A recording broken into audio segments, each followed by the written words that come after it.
وہاں پہ بھی تو جمعہ آئے گا نا. جب وہاں پہ جمعہ آئے گا نا تو سارے جنتی آپس میں کہیں گے آؤ ذرا شاپنگ کرنے کے لیے چلتے ہیں, آؤ ذرا شاپنگ کر کے نا بازار گھوم کے آتے ہیں. وہ اپنی بیویوں سے اجازت لیں گے, شاپنگ کرنے کے لیے نکلیں گے. میں آپ ہی کہہ رہا ہوں, خدا کی قسم ممبر رسول پہ بیٹھے ہوئے کہ گھر کا ذمہ دار شاپنگ کرنے کے لیے نکلیں گے. باہر جب جائیں گے تو نا ایک ہوا چلے گی, وہ ان کے چہروں پہ پڑے گی, ان کا حسن مبالغہ ہونا شروع ہو جائے گا.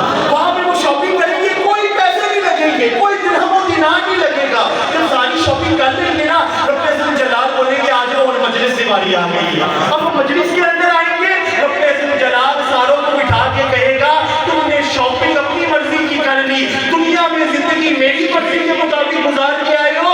اب آج جمعے کے دن دنیا میں تو تم نمازیں پڑھتے تھے, جنت کے اندر میں خدا تمہیں اپنے اس سے مطلق کا دیدار کراؤں گا. وہ رب ذل جلال کا دیدار جب واپس جائیں گے نا تو حوریں بولیں گی, ان کی بیویاں کہیں گی, بولیں گی سرکار جب گئے سے تو اتنے خوبصورت نہیں سی آئے گے,